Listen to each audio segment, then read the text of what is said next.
নমস্কার বন্ধুরা, সবাই কেমন আছেন? আমি সঙ্গমিত্রা সাহা আর আপনারা দেখছেন আদ্রিস মাসালা কিচেন। আজকে আমি আপনাদের সামনে রান্না করে দেখাবো চিংড়ি মাছ দিয়ে আলু পটলের রসা, যেটা কিনা আমরা করব ঠিক অনুষ্ঠান বাড়ির মতন। তো আমরা এর মধ্যে দেবো পেঁয়াজ, আদা, রসুন। অনুষ্ঠান বাড়িতে কিন্তু নিরামিষটা একটু কমই করে, আমরা কিন্তু অনেক সময় নিরামিষও করে থাকি আলু পটলের রসা চিংড়ি মাছ দিয়ে। তবে আজকে আমি আপনাদের সামনে রান্না করে দেখাবো চিংড়ি মাছ দিয়ে আলু পটলের রসাটা পেঁয়াজ, আদা, রসুন দিয়ে ঠিক অনুষ্ঠান বাড়ির মতন। তো চলুন শুরু করছি। এর জন্য আমরা নিয়ে নিয়েছি চিংড়ি মাছ। চিংড়ি মাছগুলোকে আমরা ভালোভাবে মাথাটা ছাড়িয়ে নিয়ে এর পিঠের ওপর যেটা কালো রঙের নোংরা থাকে সেটা ভালোভাবে ছাড়িয়ে ধুয়ে নিয়েছি। এইবারে আমরা নুন হলুদ মেখে চিংড়ি মাছটাকে খানিকক্ষণ সময়ের জন্য রেখে দেবো। তো আমরা এর মধ্যে দিলাম নুন আর দেব হলুদ। এটাকে দিয়ে ভালোভাবে এটাকে মেখে আমরা খানিকক্ষণ সময়ের জন্য চিংড়ি মাছটাকে রেখে দেবো। তো এরপরে আমরা নেবো পটল। আমরা পটলগুলোকে গায়ের যে চোকলাটা সেটাকে ভালোভাবে ছাড়িয়ে নিয়েছি। নিয়ে পটলের সাইজ অনুযায়ী আমরা কোনোটাকে 2 পিস, কোনোটাকে 3 পিস করেছি। তো দেখুন আমরা কীরকমভাবে পিসগুলো করেছি, কারণ একটু বড় বড় নেবেন, ভাজলে কিন্তু পটল দেখবেন অনেকটা ছোট হয়ে যায়। তো এর জন্য আমরা পটলগুলোকে বড় বড় সাইজ নিয়েছি। আলুগুলোকেও আমরা পটলের মতনই ডুমো ডুমো করে কাটবো। তো আমরা এখানে চন্দ্রমুখী আলু নিয়েছি আর নিচ্ছি পেঁয়াজ। 2টো বড় মাপের পেঁয়াজ কুচিয়েছি, একটা বড় মাপের টমেটো, প্রায় 10 থেকে 12টার মতন রসুন আর 2 ইঞ্চির মতন আদা। আর দেবো আমরা ঝালটা আপনারা আপনাদের পরিমাণ মতন দেবেন। আমি এখানে কাঁচা লঙ্কা ইউজ করেছি। তো চলুন মশলাটাকে এবার তৈরি করে নেব। যতক্ষণে মশলা তৈরি করব ততক্ষণে আমরা কড়াইটাকে ভালোভাবে গরম করে আমরা এখানে সাদা তেল দিয়েছি। আপনারা চাইলে সর্ষের তেল দিয়েও রান্নাটা করতে পারেন। তেলটা একটু বেশি পরিমাণে দিতে হবে প্রথমেই, তার কারণ আমরা এর মধ্যে কিন্তু প্রথমে পটল, তারপরে আলু, তারপরে চিংড়ি মাছ এগুলো সব ভেজে তুলব, তারপরে এর মধ্যে মশলাটাকে কষাবো। তাই আপনারা চাইলে প্রথমেই এর তেলের পরিমাণটা একটু বেশি দিয়ে দিতে পারেন। তো আমরা এখানে সাদা তেল ইউজ করেছি। সাদা তেলটাকে ভালোভাবে গরম করে তেলটা গরম হলে প্রথমে এর মধ্যে আমরা নুন আর হলুদ দিয়ে দেবো, যাতে পটল যখন দেবো তেলে তখন যেন না ফুটে আসে। তো আমরা নুন আর হলুদ দেওয়ার পরে এর মধ্যে যে পটলগুলোকে ডুমো ডুমো করে কেটেছিলাম সেই পটলগুলোকে আমরা দিয়ে দিচ্ছি। পটল দেওয়ার সময় গ্যাসের আঁচটাকে আমরা কমিয়ে দেবো। এইবারে ভালোভাবে এটাকে মোটামুটি 30 থেকে 1 মিনিটের মতন ভালোভাবে নেড়ে চেড়ে নেবো, যাতে পটলের গায়ে নুন হলুদটা ভালোভাবে লেগে যায়। পটলগুলোকে ভালোভাবে তেলের মধ্যে নেড়ে চেড়ে নিয়ে এইবারে আমরা এটাকে ঢেকে রেখে দেবো 5 থেকে 7 মিনিটের জন্য, যেন পটলটা ভেতর থেকে হয়। আপনারা চাইলে গ্যাসের না ঢেকেও করতে পারেন, তবে আমি এটাকে ঢেকে দিয়েছি, তার কারণ তাহলে জিনিসটা খুব সফট হবে সেই জন্য। তো আমরা দেখুন ঢেকে দিলাম। ঢেকে দিয়ে 5-7 মিনিট বাদে আমরা ঢাকনাটা তুলব। 5-7 মিনিট হয়ে গেছে, ঢাকনাটাকে আমরা তুলে নিচ্ছি। দেখুন পটলের কিন্তু কালারটা একটু পরিবর্তন হয়েছে। এবারে আবারও আমরা নেড়ে চেড়ে নিচ্ছি। দেখুন কিছুটা পটল কিন্তু লাল লাল হয়ে গেছে আর নরমও হয়ে গেছে। এইবারে আমরা গ্যাসের আঁচটাকে বাড়িয়ে পটলগুলোকে প্রায় লাল লাল করে ভেজে তুলে নেব। আমরা গ্যাসের আঁচটাকে বাড়িয়ে দিয়েছি, দিয়ে এইবারে আমরা পটলগুলোকে লাল লাল করে ভেজে তুলছি। পটলগুলোকে ভেজে তুলে নিয়েছি। এইবারে বাকি পটলগুলোকেও আমরা ঠিক আগের মতনই তেলে দিয়ে ভালোভাবে ভেজে তুলব। যেরকমভাবে ঢেকে দিয়েছিলাম 5-7 মিনিটের জন্য, সেইভাবে ঢেকে দিয়ে পটলগুলোকে ভেজে নেব। এইভাবে আমরা সব পটলগুলোকে ভেজে নিলাম। তো দেখুন আমাদের সব পটলই ভাজা হয়ে গেছে। পটল আমরা সব তেলের থেকে তুলে নিয়েছি। দেখুন আমাদের পটলগুলো ভাজা কমপ্লিট। এইবারে আমরা যে আলুগুলোকে কেটে রেখেছিলাম সেই আলুগুলোকে ভেজে নেবো আবারও। আলু যখন ভাজবেন না, চেষ্টা করবেন গ্যাসের আঁচটাকে একটু বাড়িয়ে দিয়েই ভাজতে, কারণ আলু একটু লাল লাল করে কড়া করে ভাজলে সেই ঝোলের টেস্ট কিন্তু একটু বেশি হয়, খেতেও খুব টেস্টের লাগে। তো সেই জন্য আমরা একটু গ্যাসের আঁচটাকে বাড়িয়ে দিয়েই ভাজছি। আপনারা চাইলে মিডিয়াম টু লো করতে পারেন, তবে লো করবেন না, মিডিয়াম করেই ভাজবেন, তাহলে আলুগুলো খুব লাল লাল হবে, খেতেও এর টেস্ট বাড়বে। তো কথা বলতে বলতে আমি এর মধ্যে হলুদ আর নুন দুটোই দিয়ে দিয়েছি। এইভাবে আমরা আলুগুলোকেও ভেজে নেব। যেইভাবে পটল ভেজেছি ওইভাবেই, শুধু আলুগুলোকে কিন্তু ঢাকবো না, কারণ চন্দ্রমুখী আলু ঢাকলে কিন্তু গলে যেতে পারে। এবার আবার মিক্সি মেশিনে টমেটো কুচি আর একটা মতন পেঁয়াজ, যেটা আমরা দুটো পেঁয়াজ কুচিয়ে রেখেছি তার একটা পেঁয়াজ দিয়ে দেবো, রসুন আর আদা সব দিয়ে আমরা মিক্সিতে একটা স্মুথ পেস্ট বানিয়ে নেব। তো আদা রসুন দিলাম, পেঁয়াজ কুচি, টমেটো। এইবারে দেবো আমরা এতে কাঁচা লঙ্কা আর দেবো আপনার গরম মশলা। তো পেঁয়াজটা আমার দেওয়া হয়ে গেছে। এবারে আমরা এতে দিলাম দুটো এলাচ, দিচ্ছি 5-6টা লবঙ্গ, আর দিচ্ছি 2 ইঞ্চির মতন দারচিনি। দেবো এতে কাঁচা লঙ্কা, আমি এখানে পাকা পাকা দেখে কাঁচা লঙ্কা নিয়েছি 5টার মতন, আর অল্প পরিমাণ জল দিয়ে এটাকে একটা স্মুথ পেস্ট বানিয়ে নিচ্ছি। দেখুন খুবই অল্প পরিমাণ জল দিলাম, প্রায় 2 টেবিল চামচের মতন দিয়ে একটা স্মুথ পেস্ট বানিয়ে নিয়েছি। এটাই কিন্তু আমরা কষানোর সময় দেবো। দেখুন ততক্ষণ আমাদের আলু লাল লাল করে ভাজা হয়ে গেছে, যেটা আগেই বলেছিলাম আলুগুলোকে কিন্তু লাল লাল করে ভাজবেন। তো এইবারে আমরা আলুগুলোকে তুলে নিচ্ছি তেলের থেকে। আলুগুলোকে ভেজে তুলে নিলাম। এইবারে আমরা ওই তেলেই চিংড়ি মাছগুলোকে ভেজে নেব। চিংড়ি মাছগুলো কিন্তু খুব বেশি আপনারা মানে একদম লাল লাল করে ভাজবেন না, যেটা আমরা কুচো চিংড়ির ক্ষেত্রে করে থাকি। এই চিংড়ি মাছের সাইজটা একটু বড়, কারণ হচ্ছে চিংড়ি মাছ যদি বেশি ভেজে ফেলেন না তাহলে দেখবেন শক্ত রাবারের মতন হয়ে যায়।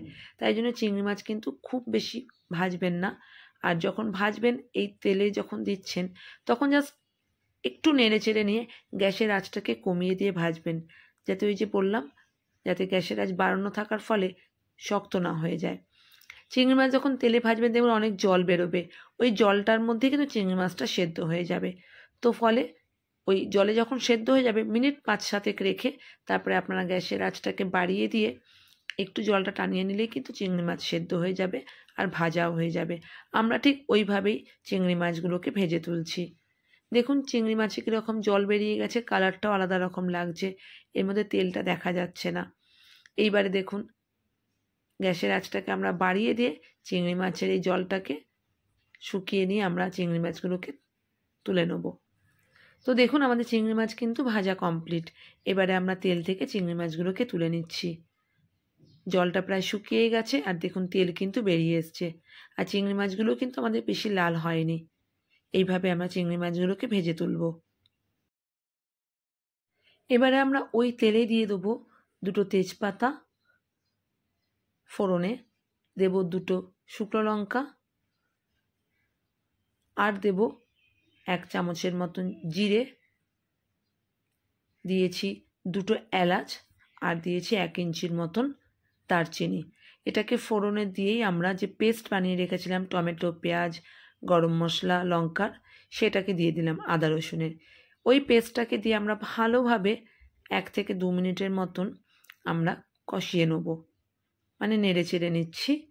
1 থেকে 2 মিনিটের মতো যখন কষিয়ে নেওয়া তারপরে কিন্তু আমরা ওই যে পেঁয়াজের যে কুচিটা সেটা আপনারা চাইলে আগে ভাজতে পারেন। আমি কিন্তু আগে ভাজিনি এই কারণেই, এটাকে যখন কাঁচা অবস্থায় দেবেন না এর সাথে মিশে আমরা ঢেকে দিয়ে ভাজবো, তাহলে কিন্তু পেঁয়াজগুলো খুব ভালো নরম হয়ে যাবে আর এর একটা আলাদাই টেস্ট। তো আমরা কাঁচা পেঁয়াজটাকে কিন্তু পরে দিয়েছি। এইভাবে দিয়ে কাঁচা পেঁয়াজটাকে দিয়ে আবারও মিনিট খানেক ভালোভাবে নেড়ে চেড়ে নেব, পেঁয়াজটার সাথে মশলাটাকে ভালোভাবে যাতে কষে যায়। এইবারে আমরা এতে দেবো প্রয়োজন মতন হলুদ আর স্বাদ মতন নুন। নুনটা দেওয়াতে কি হবে না, পেঁয়াজটা নরম হয়ে যাবে আর পেঁয়াজটা গলেও যাবে। তো নুন আর হলুদ দিয়ে ভালোভাবে একটু নেড়ে চেড়ে নিয়ে তারপরে আমরা যেটার মধ্যে মশলা করেছিলাম সেটার মধ্যে একটু জল দিয়ে এটার মধ্যে দেবো, দিয়ে আবারও ভালোভাবে 1 থেকে 2 মিনিটের মতন কষিয়ে নেব। কষাতে কিন্তু একটু সময় লাগবে, তবে খেতে কিন্তু অসাধারণ লাগবে। তো আমরা এর মধ্যে জল দিয়ে দিলাম, দিয়ে একটু নেড়ে চেড়ে নেবো, ভালোভাবে মিশিয়ে নেব। যখনই আমরা কষাচ্ছি তখন কিন্তু আমরা গ্যাসের আঁচটাকে বাড়িয়ে দিয়েই কষাচ্ছি। একটু কষিয়ে নিয়ে আমরা ঢেকে দিয়ে রেখে দেবো পুরো 10 মিনিটের জন্য। 10 মিনিটের মতন যদি ঢেকে রাখেন দেখবেন পেঁয়াজটাও গলে যাবে আর পুরো দেখুন মশলা আমাদের কীরকম কালার নিয়েছে, ঠিক যেমন রেস্টুরেন্টে কিংবা অনুষ্ঠান বাড়িতে যেমন কালো কালো হয় ওইরকম, আর তেলও চারিদিক থেকে বেরিয়ে এসছে। ভালোভাবে কষিয়ে নিয়ে এইবারে আমরা এতে দিলাম প্রায় 1 কাপের মতন জল। জলটাকে দিয়ে আবারও ভালোভাবে একটু কষতে দেবো, খুব বেশিক্ষণ নয়, ভালোভাবে যাতে ফুটে ওঠে ঠিক ততক্ষণই আমরা এই জলটাকে দিয়ে এটাকে কষাবো। যখন ভালোভাবে ফুটে উঠবে এরপর আমরা এতে দিচ্ছি 2 চামচ জিরের গুঁড়ো আর দেবো 1 চামচ ধনের গুঁড়ো। ধনের গুঁড়ো জিরের গুঁড়ো দিয়ে আমরা আবারও একটু নেড়ে চেড়ে নেবো। তারপরে এতে দিয়ে দেবো ভেজে রাখা পটল, আলু আর চিংড়ি মাছ। তো আমরা পটল, আলু আর চিংড়ি মাছটাকে দিয়ে দিচ্ছি মশলার মধ্যে। পটল, আলু আর চিংড়ি মাছ দিয়ে এবারে আমরা পুরো মশলার সাথে এটাকে কষিয়ে নিচ্ছি। আলু, পটল আর চিংড়ি মাছ খুব ভালোভাবে কষাবেন যেন সব কিছুর গায়ে যাতে মশলা লেগে যায়। তো দেখুন আমরা পটল, আলু আর চিংড়ি মাছটাকে ভালোভাবে মাখা মাখা করে নিচ্ছি। তো বন্ধুরা, এই রেসিপিটা কিন্তু আপনারা অবশ্যই বাড়িতে ট্রাই করবেন আর আমাকে লিখে জানাবেন কিন্তু আপনাদের সবার কেমন লাগলো এই রেসিপিটা। যদি ভালো লাগে অবশ্যই কিন্তু আমাকে কমেন্টস লিখবেন আর আমার চ্যানেলটি কিন্তু সাবস্ক্রাইব করবেন। এবারে আমরা দিয়ে দিলাম কাশ্মীরি লাল লঙ্কার গুঁড়ো, যাতে কালারটা অনুষ্ঠান বাড়ির মতনই আসে। আর দেব সামান্য শুকনো লঙ্কার গুঁড়ো। আমরা এখানে কাঁচা লঙ্কা দিয়েছি, তবে ঝালের পরিমাণটা আরেকটু হলে ভালোই হয়। যদি আপনাদের প্রয়োজন না থাকে ঝালটা, আপনারা কিন্তু এটাকে স্কিপও করতে পারেন। তো এই কাশ্মীরি লাল লঙ্কার গুঁড়ো আর এমনি ঝাল লঙ্কার গুঁড়ো দিয়ে আবারও একটু ভালোভাবে নেড়ে চেড়ে নিচ্ছি। এইবারে আমরা এতে দিয়ে দেবো প্রায় 1.5 গ্লাসের মতন জল। দিয়ে দিলাম 1 গ্লাস, আবার একটু নেড়ে চেড়ে তারপরে আবার দেব 1 কাপ, মানে টোটাল আমরা দেবো এর মধ্যে 1.5 গ্লাসের মতন জল। আবারও আমরা দিয়ে দিলাম 1 কাপের মতন জল, টোটাল দেবো 1.5 গ্লাসের মতন জল। 1.5 গ্লাসের মতন জল দিয়ে ভালোভাবে নেড়ে চেড়ে পটল, আলু, চিংড়ি মাছ যাতে ঝোলের মধ্যে ডুবে থাকে অতটা পরিমাণই জল দেবো। এটা কিন্তু একটু কষা কষাই হবে, তবে একটু তো ফুটতে দিতে হবে সব কিছু। আমাদের আলু পটল সেদ্ধ হওয়াই আছে প্রায়, যেহেতু আমরা ভেজে নিয়েছিলাম, কিন্তু এর ভেতরে ঝোলের পরিমাণটা যাতে ঢোকে, স্বাদটা, সেটার দিকেও খেয়াল রাখতে হবে। তো আমরা গ্যাসের আঁচটাকে বাড়িয়ে দিয়ে কিন্তু রান্নাটা করব। আর দিয়ে দিলাম 1 চামচের মতন চিনি। আপনারা কিন্তু চিনিটা যে যার পরিমাণ মতন দেবেন। আমি এখানে 1 চামচ, কারণ আলু কিন্তু এখনকার দিনে খুব মিষ্টি মিষ্টি, খুব বেশি মিষ্টি চিনি দেওয়ার দরকার হয় না, তবে এখানে আমি দিলাম এই স্বাদটা। আমি আগেও বলেছি রান্নায় একটু চিনি দিলে টেস্ট কিন্তু বেড়ে যায়। তো এইভাবে আমরা গ্যাসের আঁচটাকে বাড়িয়ে রেখে দেবো। যখন ভালোভাবে ফুটতে শুরু করবে তখন গ্যাসের আঁচটাকে কমিয়ে দিয়ে আবারও 5 থেকে 7 মিনিটের জন্য রান্না হতে দেবো। গ্যাসের আঁচটাকে কিন্তু আমরা একদম লো করব না, মিডিয়াম করব। দেখুন আমাদের ঝোল কিন্তু প্রায় গাঢ় হয়ে এসছে। এইবারে কিন্তু আমাদের আলু পটল চিংড়ি মাছ দিয়ে আলু পটল কিন্তু রেডি পরিবেশন করার জন্য। এইবারে আমরা এতে 1 চামচের মতন ঘি দিয়ে জাস্ট একটু নেড়ে চেড়ে আমরা আলু পটলের রসাটাকে নামিয়ে দেবো। তৈরি হয়ে গেছে আমাদের আলু পটলের রসা পরিবেশন করার জন্য। অবশ্যই এটা বাড়িতে ট্রাই করবেন, কেমন লাগলো আমাকে জানাবেন আর আমার চ্যানেলটি কিন্তু সাবস্ক্রাইব ও শেয়ার করবেন। ভালো থাকবেন সবাই, নমস্কার। আবারও দেখা হবে নতুন কোনো রেসিপির সাথে।